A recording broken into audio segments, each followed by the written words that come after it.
মাননীয় সভাপতি। যাত্রা শুরু ত্রয়োদশ জাতীয় সংসদের স্পিকার হাফিজ উদ্দিন আহমদ, ডেপুটি স্পিকার কায়সার কামাল শপথ পড়ালেন রাষ্ট্রপতি। সবাই মিলে জন আকাঙ্ক্ষা পূরণের প্রত্যাশা প্রধানমন্ত্রীর। আমার রাজনীতি দেশ এবং জনগণের স্বার্থ রক্ষা করার সকল দলের নির্বাচিত প্রতিজন সংসদ সদস্যের সমর্থন এবং সহযোগিতা আশা করছি। আমরা এই মহান জাতীয় সংসদকে সকল যুক্তি, তর্ক আর জাতীয় সমস্যা সমাধানের কেন্দ্রবিন্দুতে পরিণত করতে চাই। দেশ গড়তে ভূমিকা রাখবে নতুন সংসদ, সবার দায়িত্বশীল ভূমিকা প্রত্যাশা বিএনপির এমপিদের। সংবিধান সংস্কার পরিষদের শপথ নেয়ার আহ্বান বিরোধী দলের। আজকের এই মুহূর্তের জন্য সমগ্র জাতি দীর্ঘ 17 বছর অপেক্ষা করেছে, সংগ্রাম করেছে, আন্দোলন করেছে, রক্ত দিয়েছে। নির্বাচিত সরকার যারা, তাদের কাছে দায়বদ্ধ থাকবে, জবাবদিহি থাকবে। যারা বিরোধী দলে রয়েছেন তাদের সহযোগিতা বিশেষভাবে প্রয়োজন। আইনকে লঙ্ঘন করে তারা সংসদে যাচ্ছেন, তারা কতটুকু জনগণের প্রতি শ্রদ্ধাশীল থাকবেন সেটা নিয়ে এক ধরনের প্রশ্ন আমাদের মধ্যে রয়েছে। দেখছিলেন প্রধান শিরোনাম। দুপুরের সময় সঙ্গে আছি আমি ইমদাদুল হক। এবার অন্যান্য শীর্ষ সংবাদ। ইরান লেবাননে ব্যাপক হামলা, শতাধিক রকেট ছুড়ল হিজবুল্লাহ। তেহরানের প্রতিরক্ষা ধ্বংসের দাবি ট্রাম্পের। নিশ্চয়তা পেলে যুদ্ধ বন্ধের ইঙ্গিত পেজেশকিয়ানের। পাম্পে পাম্পে গাড়ির দীর্ঘ সারি, রেশনিংয়ে পূরণ হচ্ছে না চাহিদা। কারখানা ও নৌপথে পণ্য পরিবহনে আলাদা বরাদ্দ চেয়ে চিঠি। জ্বালানিবাহী জাহাজের নিরাপত্তায় নৌবাহিনী। ঈদযাত্রায় সিলেট উত্তরের যাত্রীদের ভোগান্তির শঙ্কা। চাঁদাবাজির বিরুদ্ধে সরকারের জিরো টলারেন্স। যানজট এড়াতে ত্রুটিমুক্ত যান চলাচলে কৌশলী হওয়ার তাগিদ। 6 বছর পর ফের চালু ঢাকা মালদ্বীপ সরাসরি ফ্লাইট। চলাচল করবে প্রতি রবি ও বৃহস্পতিবার। নানা অভিযোগে বন্ধ হলো বাংলাদেশ কোরিয়া নন স্কেজিউল ফ্লাইট। এবং ওয়েবসাইট খুলে কম খরচে তুরস্কে কিডনি প্রতিস্থাপনের প্রলোভন। বিদেশে পাঠানোর পর রোগীদের জিম্মি করে অর্থ আদায়। র্যাবের জালে প্রতারক চক্রের 5 সদস্য।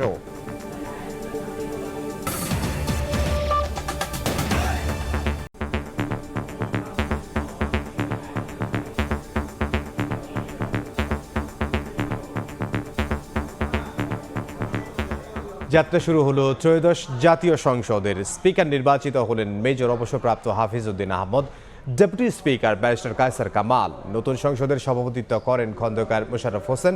প্রধানমন্ত্রী হিসেবে সব দল মতের প্রতিনিধি নিয়ে জন আকাঙ্ক্ষা পূরণ ও সংসদকে জাতীয় সমস্যা সমাধানের কেন্দ্রবিন্দুতে পরিণত করার প্রত্যয় জানান সংসদ নেতা ও প্রধানমন্ত্রী তারেক রহমান। সাধারণ নির্বাচনের পর সংসদের প্রথম বৈঠক অবশেষে যাত্রা শুরু করলো ত্রয়োদশ জাতীয় সংসদ। প্রথম অধিবেশন বসে বৃহস্পতিবার বেলা 11টায়। বিসমিল্লাহির রহমানির রহিম। শুরুতেই পবিত্র কোরআন তিলাওয়াতের পর উদ্বোধনী বক্তব্য রাখেন সংসদ নেতা প্রধানমন্ত্রী তারেক রহমান।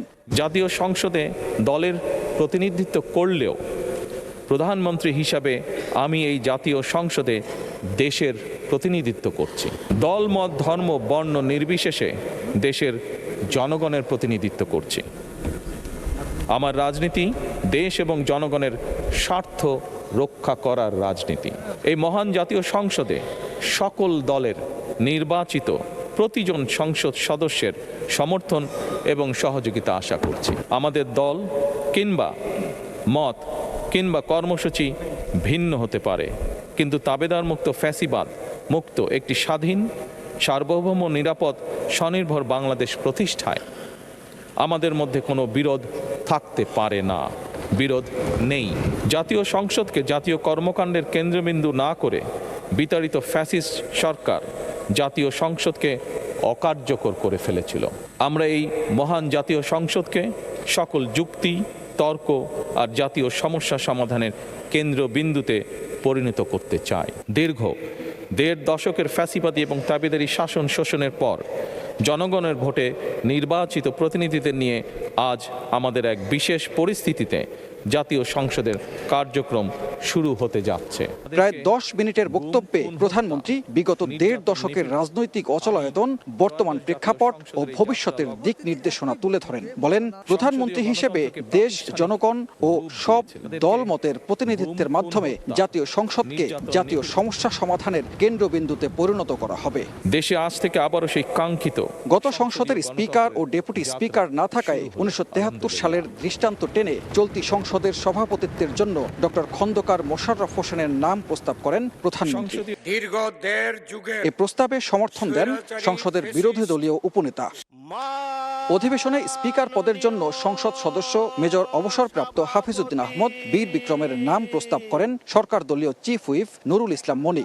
সমর্থন করেন খুলনা 3 এর সংসদ সদস্য রকিবুল ইসলাম। সংসদ সদস্যদের কণ্ঠভোটে নির্বাচিত হন তিনি। একইভাবে ডেপুটি স্পিকার পদে সংসদ সদস্য ব্যারিস্টার কায়সার কামালের নাম প্রস্তাব করেন সংসদ সদস্য রুহুল কুদ্দুস তালুকদার দুলু। সমর্থন করেন সংসদ সদস্য আশরাফ উদ্দিন নিজাম। এমপিদের কণ্ঠভোটে নির্বাচিত হন কায়সার কামালও। এর পরপরই নতুন স্পিকার হাফিজউদ্দিন আহমেদ ও ডেপুটি স্পিকার কায়সার কামালকে শপথ বাক্য পাঠ করান রাষ্ট্রপতি মোহাম্মদ শাহাবুদ্দিন।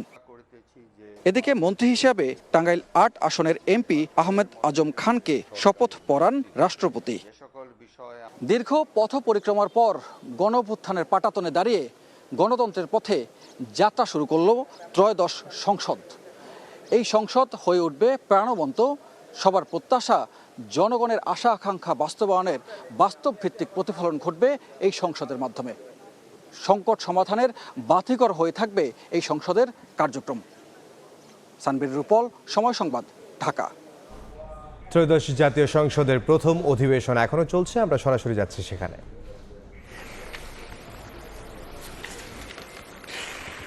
দেশনেত্রী বেগম খালেদা জিয়া বাংলাদেশের গণতন্ত্রের প্রতীক, যিনি অত্যন্ত মাঝ বয়সে তার স্বামী হারিয়ে তার 2 নাবালক সন্তানকে মানুষ করবার দায়িত্ব ছেড়ে সারা বাংলাদেশের গণতন্ত্রকামী মানুষের জন্য গণতন্ত্র ফিরিয়ে আনবার জন্য রাজপথে নেমে এসেছিলেন। আমার মতো স্বাধীনতা উত্তর প্রজন্মের আমাদের অনেকেরই তাকে দেখে বড় হবার সুযোগ হয়েছিল। তার লড়াই, তার সংগ্রাম, তার আত্মত্যাগ, এই প্রত্যক্ষ করেই আমরা বড় হয়েছি এবং দেশের প্রতি, জনগণের প্রতি দায়বদ্ধতার শিক্ষা গ্রহণ করেছি। বিগত 90 দশকের স্বৈরাচার বিরোধী আন্দোলনে তার লড়াই, তার আত্মত্যাগের মাধ্যমে আমরা স্বৈরাচারী এরশাদকে হটিয়ে গণতন্ত্র ফিরিয়ে এনেছিলাম। পরবর্তীতে বাংলাদেশের জনগণের ভোটে প্রথম নারী প্রধানমন্ত্রী হিসেবে তিনি বাংলাদেশের শিক্ষা ব্যবস্থা, নারীর ক্ষমতায়ন এবং অবকাঠামো উন্নয়নে যে ভূমিকা রেখেছেন, আজও দেশবাসী তা গভীর কৃতজ্ঞতা চিত্তে স্মরণ করে। জাতীয় সংসদের প্রথম অধিবেশন চলছে, আমরা সরাসরি ছিলাম সেখানে।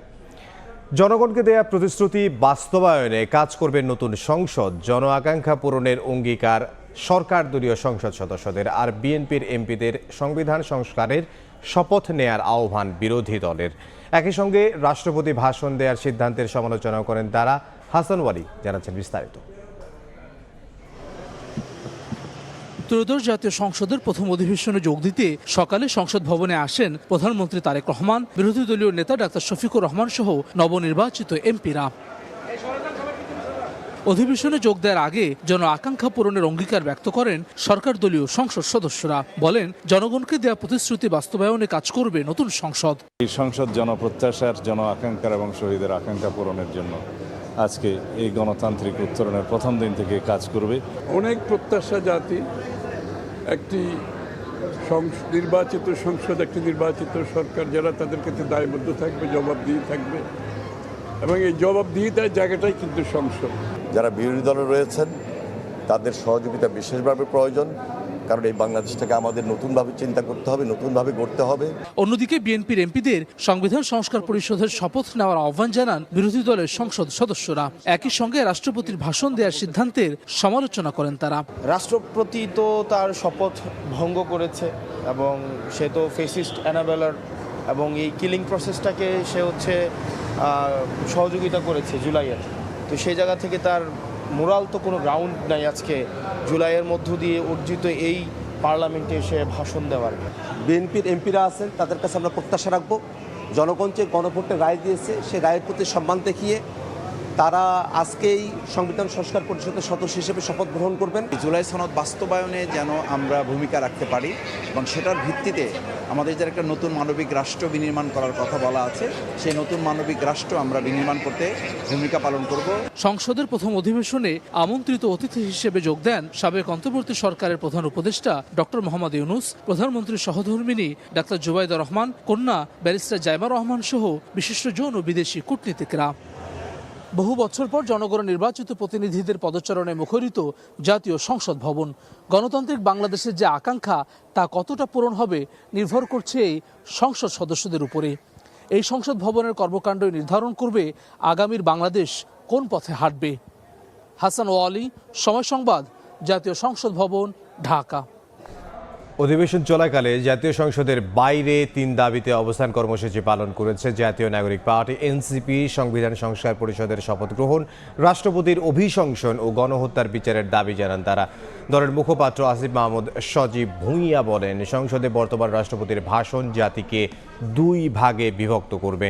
সরকার দলীয় সদস্যরা সংস্কার পরিষদের শপথ না নিয়ে আইন ভঙ্গ করেছেন বলে মন্তব্য করেন যুগ্ম আহ্বায়ক সারোয়ার তুষার। যে সংস্কার পরিষদের শপথ নেওয়ার কথা জুলাই গণ অভ্যুত্থানের যে জুলাই সনদ আদেশ এবং গণভোট অনুযায়ী, সেই সংস্কার পরিষদের শপথ কিন্তু এই সরকার নেয় নাই। সংস্কার পরিষদের শপথ না নিয়ে অলরেডি আইন ভঙ্গ করেছেন। ফ্যাসিবাদের সর্বশেষ যেই চিহ্ন এবং সর্বশেষ যেই প্রতীক এই রাষ্ট্রপতি চুপ্পু এখানে আছে, তাকে আপনাদেরকে অপসারণ করতে হবে।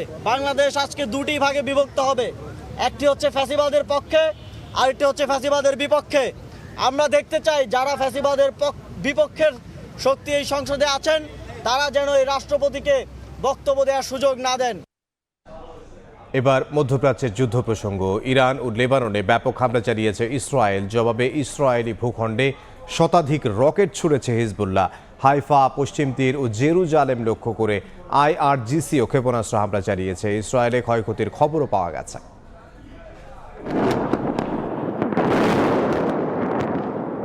মধ্যপ্রাচ্যের আকাশ এখন বারুদের গন্ধে ভারী। স্থানীয় সময় বুধবার রাতে লেবানন জুড়ে নজিরবিহীন হামলা চালিয়েছে ইসরায়েল। দেশটির বৈরুত, দাহি, দক্ষিণাঞ্চল ও সীমান্তবর্তী এলাকায় একযোগে আক্রমণ করে নেতানিয়াহুর সামরিক বাহিনী। হিজবুল্লাহর সামরিক অবকাঠামো গুঁড়িয়ে দেওয়ার নামে চালানো এই আগ্রাসনে প্রাণ গেছে অনেকের।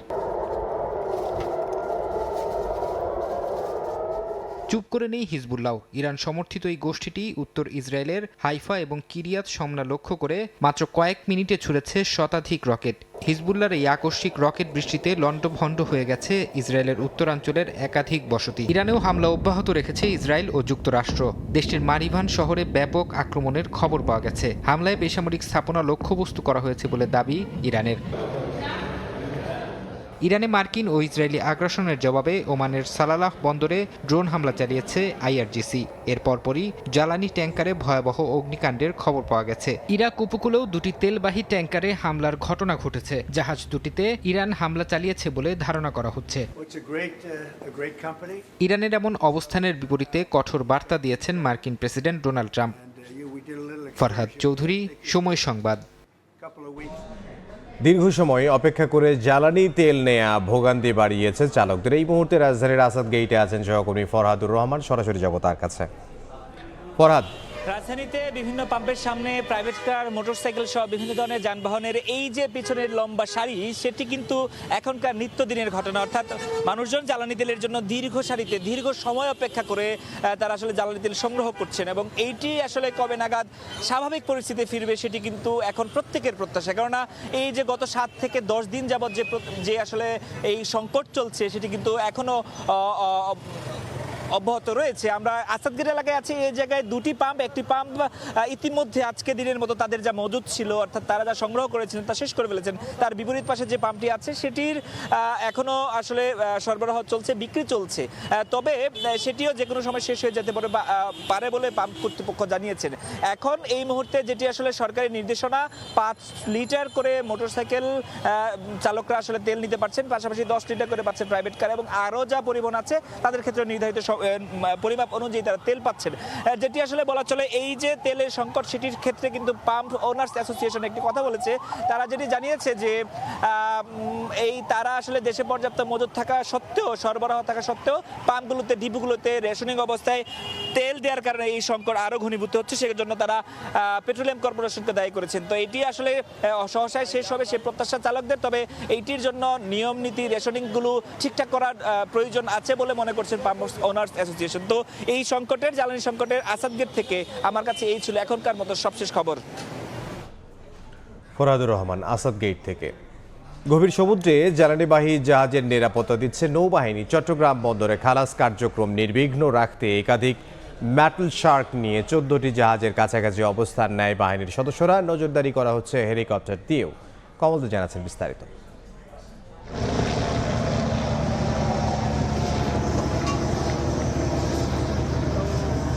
চট্টগ্রাম বন্দর এবং বন্দরের বহির্নোঙর ও গভীর সাগরে অবস্থানরত জ্বালানি তেলবাহী 18টি জাহাজের নিরাপত্তা নিশ্চিত কাজ শুরু করেছে বাংলাদেশ নৌবাহিনী।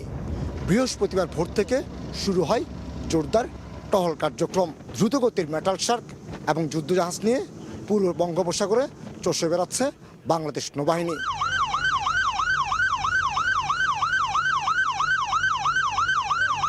বিশেষ করে গত 3 দিন ধরে 14টি জাহাজ থেকে একযোগে LNG, LPG, ডিজেল এবং প্রোডাক্ট অয়েল খালাস চলছে। এই খালাস প্রক্রিয়া নির্বিঘ্ন করার পাশাপাশি এই তেলগুলো যাতে নির্ধারিত গন্তব্যে পৌঁছতে পারে সেই নিরাপত্তা নিশ্চিত করতে চায় বাংলাদেশ নৌবাহিনী।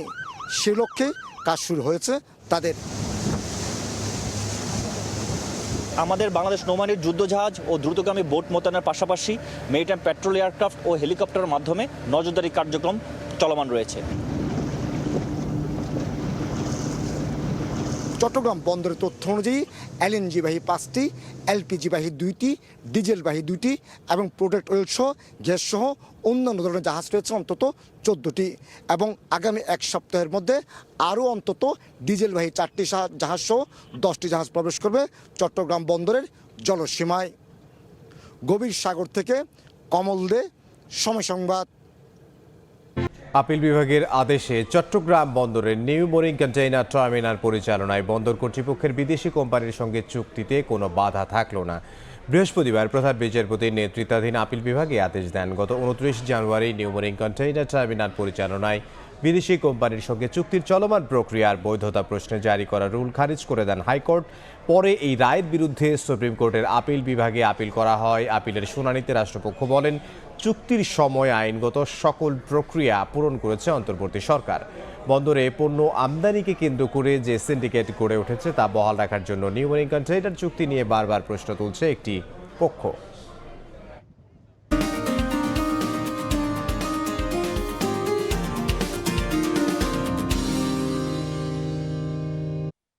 রাজধানীতে জমে উঠেছে ঈদ কেনাকাটা। ঈদ কেনাকাটার সবশেষ খবর জানবো। ইস্টার্ন মল্লিকা শপিং কমপ্লেক্সে আছেন সহকর্মী জিন্নাতারা জশোয়া, সরাসরি যাব তার কাছে। জশোয়া, ঈদ কেনাকাটার খবর যদি জানাতেন।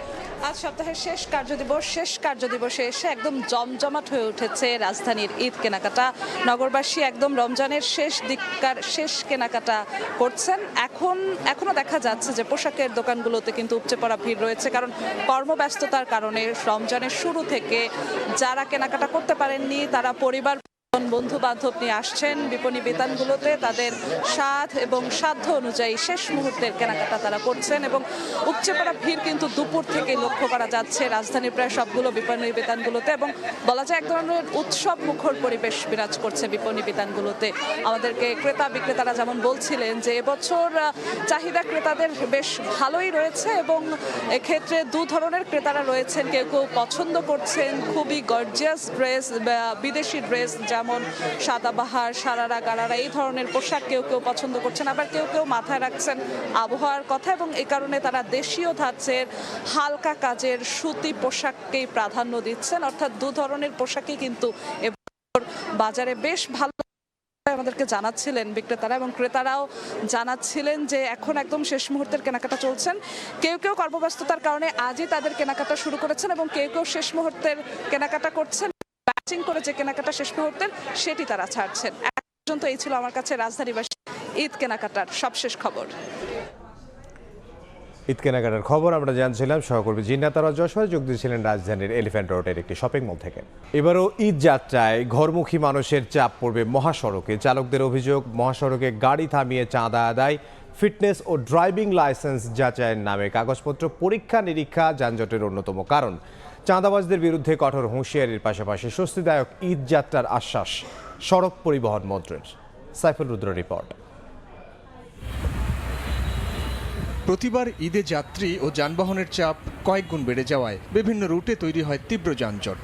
সড়কে বিশৃঙ্খলায় ভোগান্তিতে পড়েন যাত্রীরা।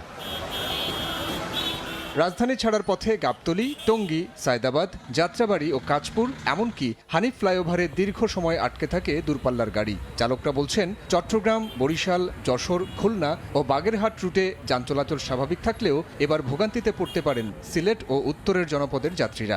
নাঙ্গলবন ব্রিজ থেকে আপনার সোনারগাঁ পর্যন্ত একটা জ্যাম ছিল, এখন ব্রিজের কাজ হয়ে গেছে, এখন আপাতত ওই জ্যামটা নাই। ভাঙাচুরা আছে আমাদের ওই যে নোয়াখালীতে আছে আর কি, লক্ষ্মীপুরে। যানজট তো শুধু সিলেট কেন, একই রোডে যদি সবই চলে তাহলে তো অবশ্যই যানজট হবে। কাগজপত্র ও চালকের লাইসেন্স যাচাইয়ের নামে মহাসড়কের একাধিক স্থানে গাড়ি থামিয়ে পুলিশের বিরুদ্ধে কৃত্রিম যানজট তৈরির অভিযোগও করেন চালকদের কেউ কেউ।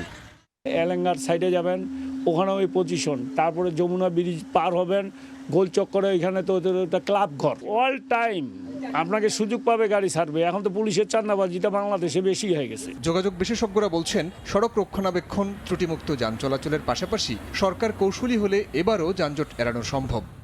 ড্রাই সিজন যেহেতু আছে, চাইলেই কিন্তু আমরা সুন্দর করে একটা মেইনটেনেবল একটা রাস্তা তৈরি করতে পারি। ঈদের ছুটিটাকে একটু যদি বাড়িয়ে দেয় তাহলে আসলে ধাপে ধাপে যাওয়ার যে বিষয়টা, তখন দেখা যাবে মানুষ ফর্মাল ট্রান্সপোর্ট অর্থাৎ গণপরিবহন নিয়ে যাওয়ার চেষ্টা করবে। যোগাযোগ মন্ত্রী বলছেন ঈদ যাত্রা নির্বিঘ্ন করতে সব ব্যবস্থা নেওয়া হয়েছে। চাঁদাবাজির বিরুদ্ধে থাকবে জিরো টলারেন্স। সড়কে চাঁদাবাজি করার কোনো সুযোগ নেই। আইন শৃঙ্খলা রক্ষাকারী বাহিনী, পরিবহন সেক্টরে যারা জড়িত সবাই তৎপর আছে। আমাদের মন্ত্রণালয় থেকে যারা এখানে মনিটরিং করার দরকার সেটা আছে, মোবাইল কোর্ট আছে, হাইওয়ে পুলিশ তৎপর আছে। পোশাক শ্রমিকদের যাতায়াত নির্বিঘ্ন করতে গাজীপুর সহ একাধিক জায়গায় বিআরটিসি বাস রাখা হবে বলেও জানান মন্ত্রী। বিআরটিসি থেকে আলাদা বাস ওখানে প্রস্তুত রাখা হবে, সেটা আমরা অঙ্গীকার করেছি। সাইফুল রুদ্র, সময় সংবাদ, ঢাকা।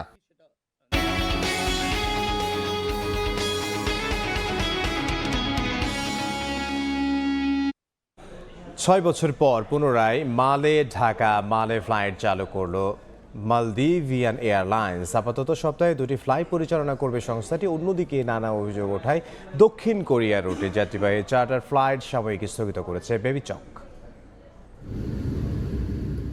নয়নাভিরাম নীল জলরাশির দেশ মালদ্বীপ। সমুদ্রের মাঝে ছড়িয়ে থাকা হাজারের বেশি দ্বীপ নিয়ে গঠিত দক্ষিণ এশিয়ার দেশটি। মূল ভূখণ্ড আয়তনে ছোট হলেও বিশ্ব পর্যটকদের জন্য অত্যন্ত আকর্ষণীয়। নান্দনিকতা যেখানে প্রশান্তিময় করে ভ্রমণ পিপাসুদের। বিশ্ব পর্যটনের চ্যাম্পিয়ন দেশটি এবার দীর্ঘ 6 বছর পর আবারও বাংলাদেশের সাথে সরাসরি যোগাযোগ শুরু করেছে আকাশপথে। মালদ্বীপের জাতীয় উড়োজাহাজ সংস্থা মালদ্বীপিয়ান এয়ারলাইন্সের উদ্বোধনী ফ্লাইটটি বৃহস্পতিবার ভোর 5:20 হযরত শাহজালাল আন্তর্জাতিক বিমানবন্দরে অবতরণ করে। এ সময় ঐতিহ্যবাহী ওয়াটার ক্যানন স্যালুটের মাধ্যমে মালে ঢাকা মালে সরাসরি ফ্লাইটকে স্বাগত জানানো হয়। প্রাথমিকভাবে এই রুটে সপ্তাহে 2 দিন রোববার ও বৃহস্পতিবার ফ্লাইট পরিচালিত হবে। রিটার্ন টিকিটের ভাড়া শুরু $399 মার্কিন, যা বাংলাদেশি মুদ্রায় প্রায় 47,880 টাকা। যাত্রীরা 30 কেজি ব্যাগেজ সুবিধা ও বিনামূল্যে অনবোর্ড খাবার সুবিধা পাবেন। উদ্বোধনী ফ্লাইট মালদিভিয়ান একটি A320 মডেলের এয়ারবাস পূর্ণ যাত্রী নিয়ে ঢাকা অবতরণ করে এবং একই দিন সকাল 6:20 ঢাকা থেকে মালের উদ্দেশ্যে যাত্রা করে। নতুনভাবে ফ্লাইট চালুর মধ্য দিয়ে দেশটিতে থাকা প্রবাসী বাংলাদেশিদের যাতায়াত সহজ করা সহ বাংলাদেশ ও মালদ্বীপের দ্বিপাক্ষিক সম্পর্ক আরও গভীর হবে বলে মনে করেন সংশ্লিষ্টরা।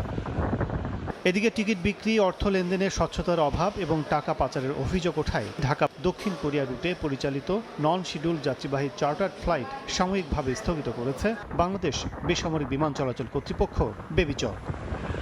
কাজল আব্দুল্লাহ, সময় সংবাদ, ঢাকা। আমরা আবার একটু জাতীয় সংসদ ভবনে যেতে চাই। ত্রয়োদশ জাতীয় সংসদের প্রথম অধিবেশন চলছে। ধন্যবাদ মাননীয় স্পিকার। আমার বক্তব্যের শুরুতেই আমি স্মরণ করতে চাই বাংলাদেশের স্বাধীনতার ঘোষক শহীদ প্রেসিডেন্ট জিয়া রহমানকে। স্মরণ করতে চাই 1971 সালের স্বাধীনতা যুদ্ধে সেই লাখো শহীদদের, যাদের রক্তের বিনিময়ে আমরা একটা স্বাধীন ভূখণ্ড লাভ করেছি।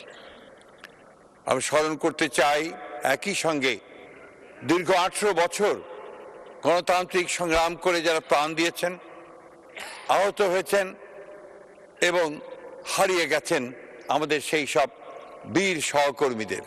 একই সঙ্গে 2024-এ আমাদের যে সমস্ত তরুণেরা, আমাদের ছেলেরা আমাদের একটা সত্যিকার অর্থেই গণতান্ত্রিক রাষ্ট্র নির্মাণের জন্য প্রাণ দিয়েছে, তাদের প্রতি আমি গভীর শ্রদ্ধা নিবেদন করছি।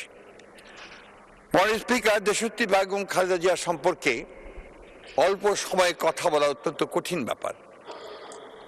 একজন মহিয়সী মহিলা, একজন অসম সাহসী নেত্রী, একজন দূরদৃষ্টি সম্পন্ন রাষ্ট্রনায়ক, যিনি বাংলাদেশের এই 54 বছরের 43 বছর রাজনীতিতে বিচরণ করেছেন দাপটের সঙ্গে।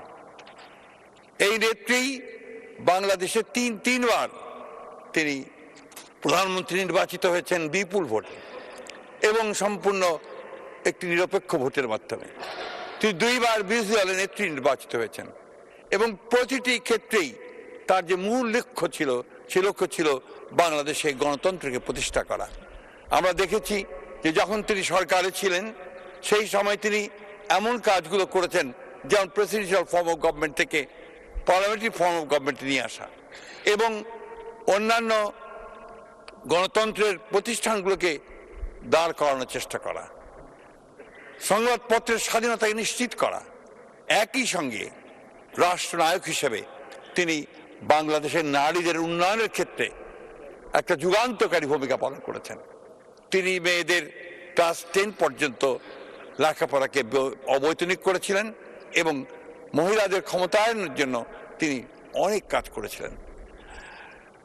আমি বেশি কথা বলবো না, আমি শুধু কয়েকটা কথা, যখন তিনি প্রধানমন্ত্রী ছিলেন তিনি যে কাজগুলো করেছিলেন তার কিছু না বললে আমি মনে করি যে অবিচার করা হবে।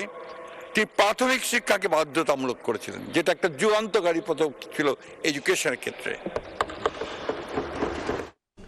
সরাসরি ছিলাম জাতীয় সংসদে, সেখানে ত্রয়োদশ জাতীয় সংসদের প্রথম অধিবেশনে বক্তব্য রাখছিলেন এলজিআরডি মন্ত্রী মির্জা ফখরুল ইসলাম আলমগীর।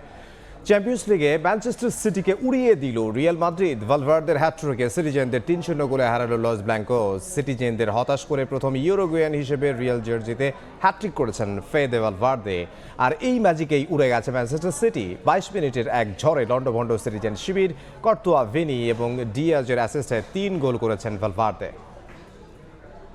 এই পর্যায়ে শীর্ষ সংবাদগুলো জানিয়ে দিচ্ছে আরও একবার। মাননীয় সভাপতি।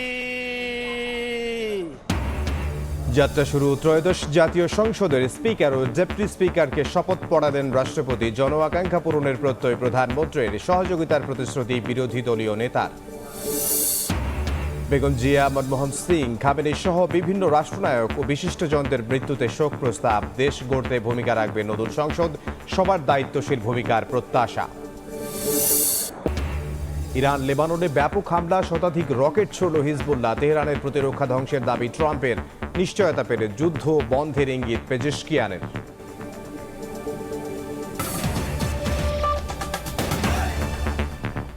এই ছিল দুপুরের সময়ে। এরপর বিকেল 3টার সময় সংবাদ নিয়ে সঙ্গে থাকবেন সহকর্মী ওমর ইনান। ইমদাদ, আপনাকে ধন্যবাদ। বিকেল 3টার সময় সংবাদ নিয়ে আসছে কিছুক্ষণ পর, সঙ্গে থাকুন সময়।